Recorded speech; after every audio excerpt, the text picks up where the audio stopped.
question made me aware of this spontaneous gratefulness that arises in various situations. For you, it's running. For me, it's in the middle of preparing and cooking a meal. Sometimes it's going for a walk with one of my children and holding their hand, etc. And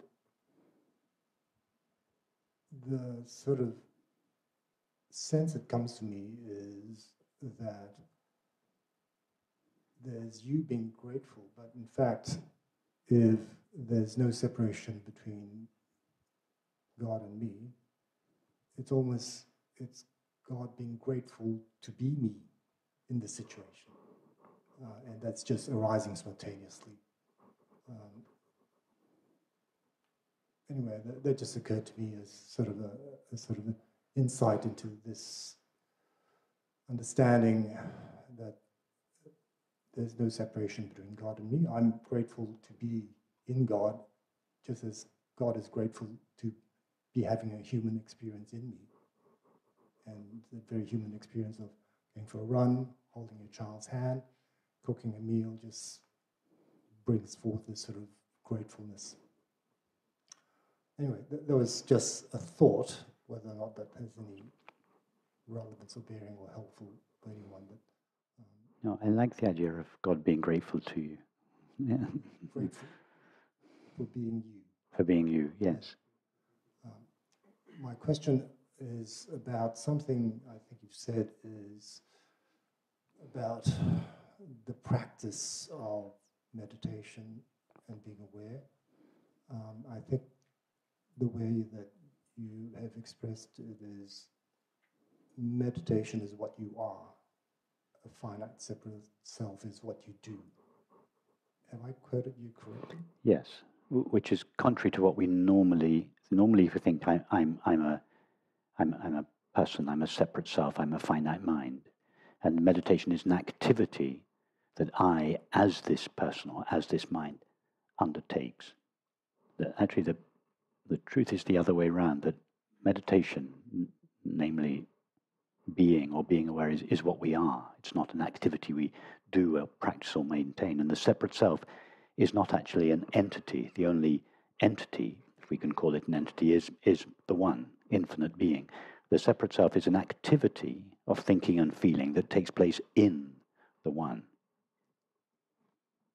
Yeah. So the question is, what is the activity then that arises that isn't a finite separate self?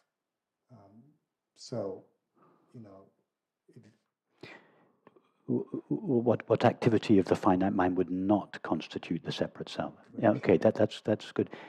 I sometimes use the phrases the finite mind and the separate self synonymously, which is a little lazy of me, because they're not exactly the same. You can have a finite mind, that is the faculties of sensing that is the faculties of thinking and perceiving, without believing or feeling that you are a temporary finite separate self. So let's take Ramana Maharshi or the Buddha or Lao Tzu or any of these people. They all retained the capacity to think and perceive, but they had no sense of their self as a separate self. So their finite mind didn't disappear, their sense of separation disappeared. So they're not exactly the same. The finite mind would be just the activity of thinking and perceiving. The separate self would be a particular activity of thinking and sensing, namely the belief and feeling that I, this finite mind, am a discrete, limited entity. Is that clear? So that just clarifies it. So it's about the meditation is what you already are, but what is your doing that is not a separate self doing, but you've sort of clarified that it's the identification with the mind as a separate self. Yes.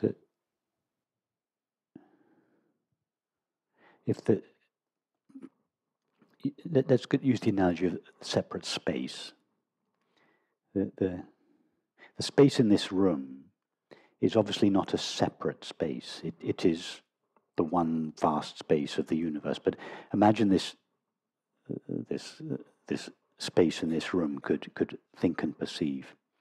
That if the space in this room believed and felt that it was limited to, contained within, and generated by the four walls of this room, although the space wouldn't become a limited space, there are no limited spaces in the universe, it would believe and feel that it was a limited space, i.e., in other words, a separate self.